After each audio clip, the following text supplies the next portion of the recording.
Well, today I think I'm going to stay inside and listen to some rain and also work on a project, a very important and fun project. So these days I don't have a whole lot of hobbies to keep myself occupied when I maybe want to stay inside and out of the weather, or if I just want to take a little me time and do something other than work or watching YouTube or just scrolling on the internet. But I do have my one hobby, which is coffee, and that's the hobby and the little project I'm going to kind of tackle today. This is all started because of a coffee that I bought here recently. I kept the bag just to refer back to it. This is a bag of coffee. Of course, I finished this off now, but this is a bag of coffee I bought from a local Mendocino roaster. And this is a coffee that you're probably not going to find unless you are very close to Mendocino County. It's called Black Oak, and they make a great coffee. They have lots and lots of coffees that they roast from all over the world. They do different roasts. They do different kinds of coffee, and I really like their coffee, except when I tried this one here recently, it gave me fits. I could not get a good consistent cup out of this coffee, even though it's a coffee that I really like. It has all the things that I like in a coffee. The tasting notes on it are creme brulee, marshmallow, and vanilla, so kind of brings to mind flavors that would be sweet, more or less, I think, and that's definitely right up my alley. And so I knew I was going to like this coffee, but for some reason I just had lots and lots of trouble getting a good consistent cup out of it. Sometimes I'd make a good cup, and sometimes the cup would just be mediocre, but I had actually a lot of kind of not great cups either. And so by the time I got just about to the end of the bag, I finally figured out all the things I was doing wrong and was finally able to make a decent cup every time out of this coffee.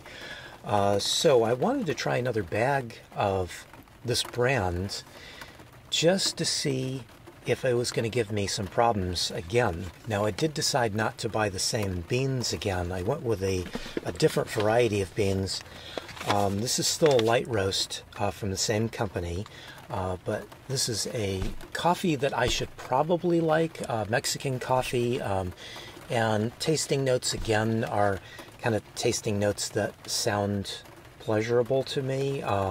Blackberry, blueberry, and maple syrup, so again, sweet tasting things, although this should be a fruitier coffee. These tasting notes that companies put on their coffee, I don't usually get those same tasting notes, but I do kind of keep in mind that if it's something like maple syrup, I know that that's going to be a sweet tasting something. Like on the other bag here, creme brulee and marshmallow, obviously sweeter flavors, so I know that it's going to be a sweeter cup of coffee, and so I know that that's what I like.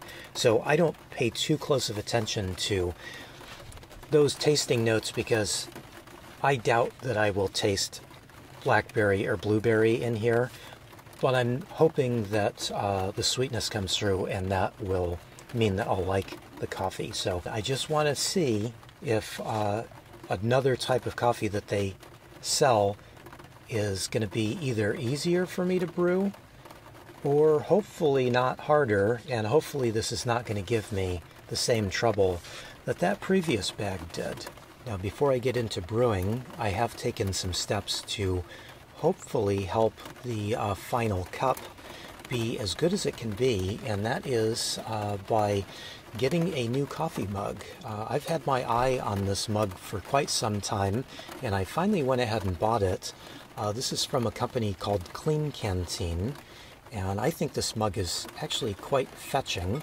I wanted something with a nice big handle on it, and I also wanted something that was a nice size and shape, and I think this mug kind of fit the few things that I was looking for. Now, you can probably notice that I have this mug up here behind me, this handmade ceramic mug from Poland, and I really like this mug, and I really like drinking coffee out of a ceramic mug. The one issue I have been having with ceramic mugs is that they are fragile, and I've actually had another ceramic mug that I've been using, a little smaller than this one, and I broke it not too long ago. Something fell into it and it cracked, and it just reminded me that ceramic is awfully fragile and may not be the best choice for me in a moving vehicle. This is a camper van that I'm living out of, and things move around and shift and drop from time to time, and like that other mug, it's just kind of unavoidable that it cracked, and I really don't want the same thing to happen to this mug. I do like to use it from time to time, so I found a nice safe spot for this mug up here. So for the meantime, I'm just going to leave that up there, and I have been using the new mug. Now, I've had an old mug from Clean Canteen, which I've really liked. I've had this for quite some time, and this is a much different size and shape of mug, of course, but I've really liked this one because, again, it's double wall stainless steel, and it keeps my coffee very, very hot for a long period of time, so I like that. It has this very unique travel lid on top, and the one thing about this mug is it is a little bit deceptive on how much it holds. It looks like it's an awfully big mug, but because it has a pretty thick double wall to it, it only holds 16 ounces, but that's right to the brim. So not quite as big as you might think it is capacity-wise from looking at it, but 16 ounces is obviously a good size for a coffee.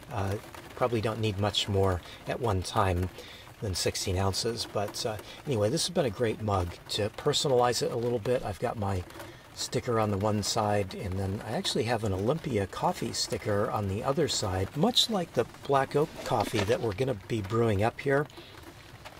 Olympia coffee is a coffee that you're really not going to find unless you're very close to where they roast it, which is in Olympia, Washington, very near Seattle. So I don't have this brand of coffee very often, but I like the sticker because of the little Bigfoot on it. I just have an affinity to Bigfoot and Sasquatch, so I just really like the sticker. So I bought a sticker from them years ago and stuck it on there, and really like it. I have also, as you may have noticed, personalized the new mug by just adding my name on here. Unfortunately, this is the last Bigfoot sticker that I could find at Olympia several years ago. I actually went back in several years ago looking for another one, and they had stopped selling them. Unfortunately, I don't think I'm going to be able to get a new one of those on the new mug, although I don't think it'd fit either. It's rather a big sticker, and this is kind of a squatty mug, but one of the things that I liked about this mug is that it has a nice wide opening. I also like this handle. It's a nice big handle. So there's a lot to like about this, but the big thing about this mug was the wide opening. I think that does help direct a little bit more coffee aroma to your nose when you're drinking your coffee. In using the new mug for the last couple of weeks, I have noticed that coffee does taste much better out of this mug than the old mug. So I've been using this mug most of the time. It's not a perfect mug for traveling, at least in my opinion. I'm not a big fan of the lid, of the travel lid. This lid works perfectly well, but you have to drink through a little bit of plastic here when you have it in place. And the old mug here has a very unique lid that when it's open, you're not drinking through plastic. You're actually just drinking through the edge of the mug, and I really like that. I think it helps with flavor again. So I do prefer this one if I'm driving, but not been driving too much lately, luckily. So I've been pretty much just using this mug. So I really like this mug. With the lid, with the travel lid, I would say there's not a lot of compelling reasons other than it's just a pretty mug. But with the lid off, this mug really makes your coffee taste much better. And I think it's a little nicer to hold. It doesn't keep my coffee nearly as hot as the older mug, I think because it has thinner walls here. And the wider top, I think, lets your coffee cool down a little bit more because, again, I don't like to use this with a lid. But I'm really liking this mug. So we're going to brew up the new bag here of black oak, and hopefully this new mug will make at least a little bit of difference.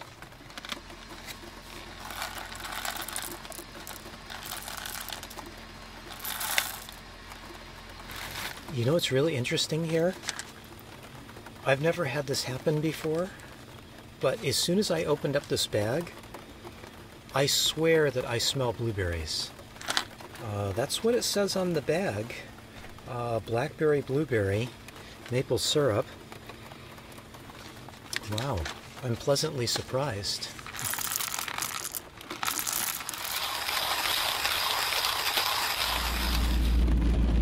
Now our water is at a good full boil, which is good because this is a light roast coffee, so we want our water to be as hot as possible when we're brewing here. If you don't have a good hot water when you start to brew a light roast, it'll usually taste a little bit sour. That's one thing if you're new to coffee brewing. Just keep in mind that if you're doing a light roast, the lighter the roast, the hotter the water needs to be. And for a darker roast, you want to do it the other way around. You want to just leave the kettle for a second and let it cool down for just a bit before you brew your coffee, because that's just the way light and dark roast coffees are. Now I'm going to put a little bit of hot water into my mug, and that'll just preheat my mug a little bit.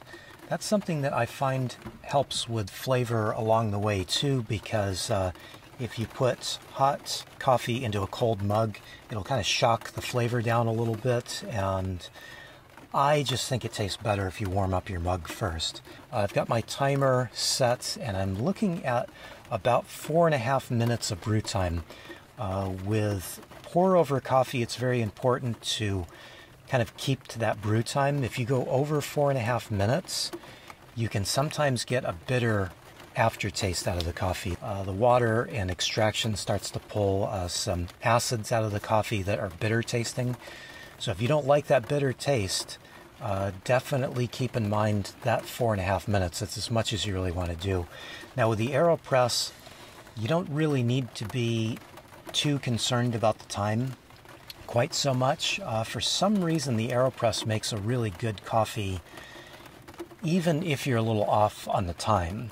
So I think AeroPress usually tells you to do about a 2 or 2.5 minute brew time. That's really not long enough, at least as far as these specialty coffees, as far as I'm concerned. If you're using kind of a more regular commodity coffee like Starbucks or Peet's or grocery store coffee, you might find that the AeroPress does well with a shorter brew time. But with these specialty coffees, you definitely want to keep track of the time that the coffee is in contact with the hot water. So we will reconvene here shortly with the magic of editing.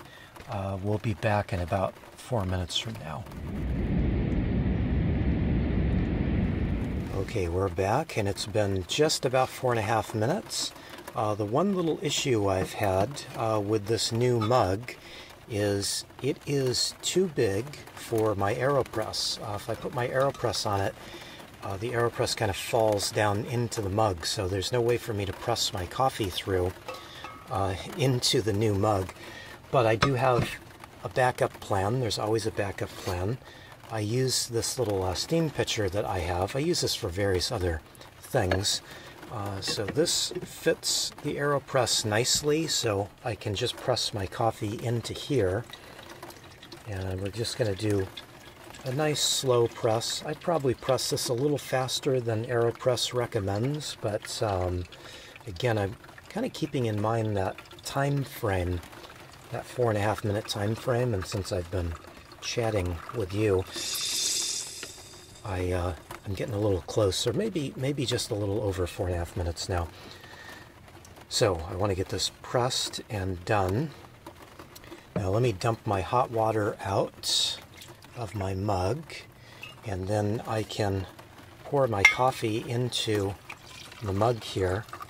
And what I've done here is I've made a coffee concentrate. So I don't have a whole lot of coffee in here because I am using the little smaller travel AeroPress. So I do a concentrated version of this coffee, and then I just top this up with some hot water. So my water's still nice and hot since it's in the kettle. And I'm just going to top this up. This new mug holds 14 ounces right up to the top. So to be completely honest, when I realized that this new mug does not work quite so well with my travel AeroPress, I was a little bit irritated, and then I realized I had this easy workaround with the steam pitcher.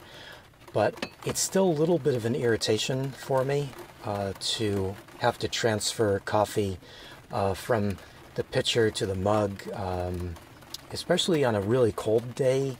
It cools the coffee down just a little bit more. I don't really like that. I also have another thing to clean with this pitcher if I'm doing this way. So I did look, and I saw that the full-size AeroPress, this is again the travel AeroPress, the full-size AeroPress has a wider bottom flange on it, and it would be just wide enough to be able to sit on my new mug. So I will probably at some point break down and buy a full-size AeroPress. I think that there's a slight advantage there too, especially with the way that I make coffee. So since I'm making a coffee concentrate and then thinning it down with hot water like I just did here, I think having the full-size AeroPress would give me a little bit more water to make a little bit more concentrate. There's a lot of times I'm making a couple of cups of coffee. Maybe I'm making a couple of cups for me because I know that I'm going to want a second cup right away, especially since this is a smaller mug than I'm used to using. I usually want a cup right away, a little bit more right away.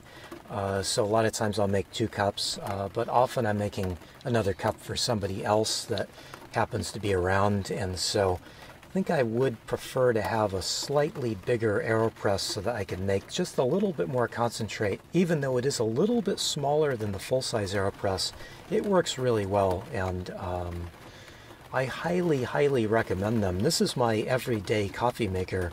It has been for well over a year now.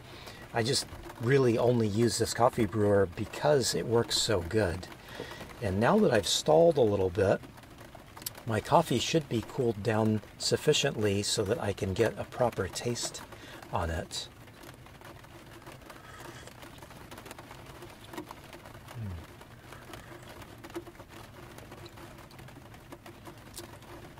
Now that is very good.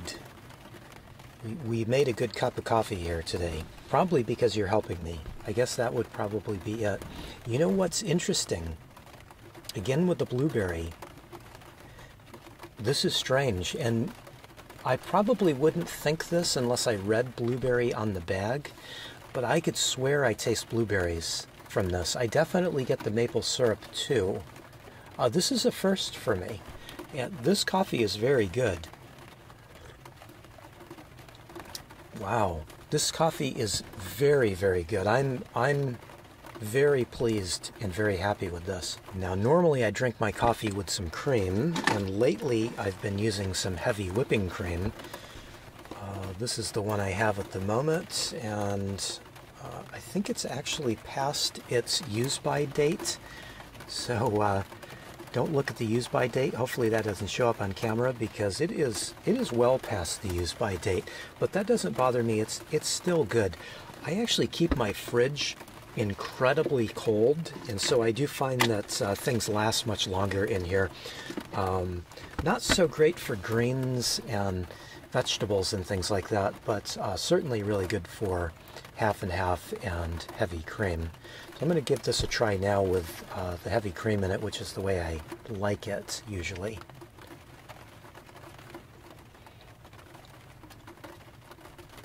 And no surprise there, that's even better. Actually, you know what? I taste even more blueberry and maple syrup flavors. This is incredible. This is really incredible coffee. Maybe I should probably suggest that if you are in Mendocino County or around Ukiah, which is in Mendocino County, look up Black Oak and give one of their coffees a try. Now, I was drinking these two coffees that I was showing you today because they're light roast coffees, and that's the kind of coffee that I like. I just don't like medium roast or dark roast coffees. But if you're not a light roast fan, they have a number of different coffees at different roast levels, so you'd find something that you would like, I think. Well, this has been surprising on several levels.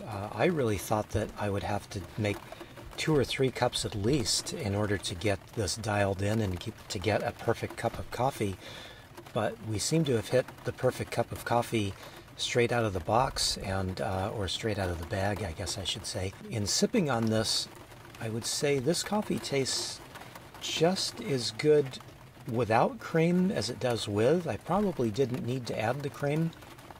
I do really like having a little bit of whipping cream in my coffee. It does just add a little more dimension there, but this coffee really doesn't need it at all.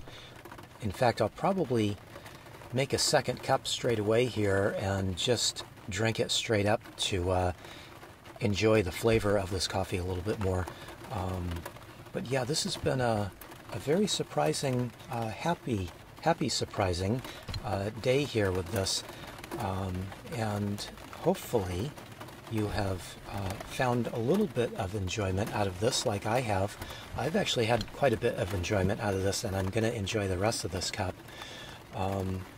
And hopefully this wasn't too strange of time to be spending with me. I know my Saturday videos are a little different than this normally, but this is what I wanted to do today because, after all, this is what I do from time to time. There's times where I just want to close out the world and stay inside and just have a little bit of me time, and usually that me time means turning my phones off, making some coffee, and usually making some food.